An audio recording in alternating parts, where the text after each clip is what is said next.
Hi friends, welcome to Bezawada blogs. ఎలాగున్నారండి మీరందరూ? నేను బాగున్నాను. మీరందరూ బాగుండాలని కోరుకుంటున్నారు. ఈరోజు అయితే పాల తాలికలు చేస్తున్నామండి. మా బాబు అది అడిగాడు. నేనైతే ఒక గ్లాస్ బియ్య పిండి తీసుకున్నామండి. దానిలోకి ఒక స్పూన్ మైదా పిండి కూడా తీసుకున్నాము. తీసేసుకొని పక్కన పెట్టుకున్నామండి. ఈ లోపల్లో పావు కిలో బెల్లం తీసేసుకొని ఒక హాఫ్ గ్లాస్ నీళ్ళు పోసుకొని పాకం వచ్చేటట్టు మరగపెడుతున్నాం అనమాట. బాగా గట్టి పాకం అవసరం లేదండి, పలచగానే చాలండి పాకం. సో వడ పోసేసుకొని పక్కన పెట్టుకుంటున్నాము. ఈ లోపల్లో బాగా మరిగిన వేడి నీళ్ళతో పిండినే కలుపుతున్నాం అన్నమాట. ఈ కలిపే పిండిలో ఒక చిన్ని పీసు బెల్లం కూడా పౌడర్ చేసి వేసామండి. ఎందుకంటే తాలికలు తిన్నప్పుడు కొంచెం తీపిగా కూడా ఉండదు కదండి. అందుకని మనకి ఎంత నీళ్ళు కావాలో అంత నీళ్ళే పోసేసుకొని కొద్ది కొద్దిగా పోసుకొని మనం చేయాలండి. లేకపోతే ఒకేసారి ఎక్కువ నీళ్ళు పోసుకున్నాం అనుకోండి, పిండి బాగా లూజ్ అయిపోతుంది, అప్పుడు కష్టం కదండి. అందుకని చూసుకొని సరిపడిపోయాలి. ఈ లోపల ఏమో నేను ఒక బాండి పక్కన పెట్టుకున్నామండి. ప్యాన్ పక్కన పెట్టుకొని ఒక 2 టేబుల్ స్పూన్ నెయ్యి పోసుకున్నాము. నెయ్యి పోసుకున్న తర్వాత అందులోకే జీడిపప్పులు తీసుకున్నామండి. జీడిపప్పులు వేసేసుకొని లైట్గా వేయించుతున్నాను మీడియం ఫ్లేమ్లో పెట్టుకొని. గోల్డెన్ బ్రౌన్ రాగానే జీడిపప్పులు తీసుకొని పక్కన పెట్టి అదే సేమ్ ప్యాన్లోనే నేను ఒక 2 టేబుల్ స్పూన్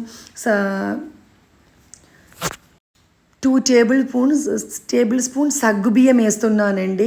యాక్చువల్లీ అయితే ఈ సగ్గుబియ్యం మనం నానబెట్టి ఉడకపెట్టి ఇందులో వేసేసుకోవచ్చండి. కానీ ఈ మధ్య మేము ఏంటంటే మా అత్తగారు కూడా ఏం చెప్తున్నారంటే, అట్ట వద్దమ్మా, ఎక్కడో ఆమె ఒక కిటీ పార్టీకి వెళ్ళినప్పుడు ఇలాగ సగ్గుబియ్యం ఏమో నేతిలో వేయించుకొని ఇలా కలిపితే చాలా టేస్ట్గా ఉందమ్మా, మనం కూడా అలాగే చేసుకుందాం అన్నారు.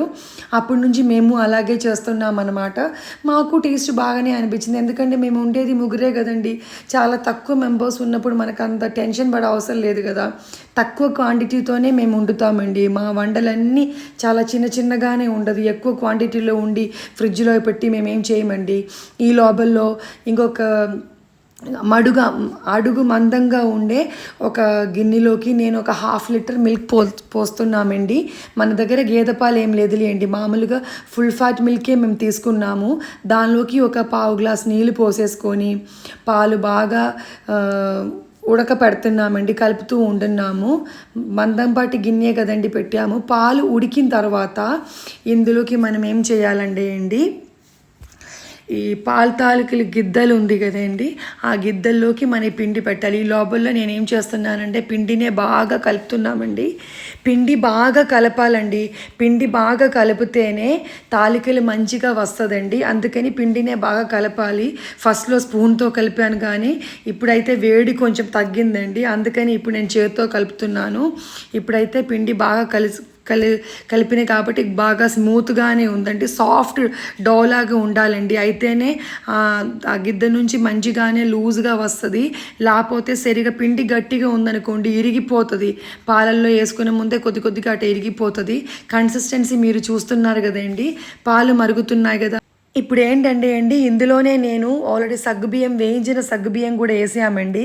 అసలైతే ఆ క్లిప్ అయితే రాలేదండి. అందుకని ఇప్పుడు సగ్గుబియ్యం మనం పాల తాలికలు చేస్తున్నప్పుడు ఎప్పుడైనా కొంచెం పలచగా ఉంది అనుకోండి, అందులోనే మనం ఏం చేయొచ్చు అంటే కలిపి పెట్టిన కొద్దిగా పిండి పక్కన ఉంచుకోవాలండి.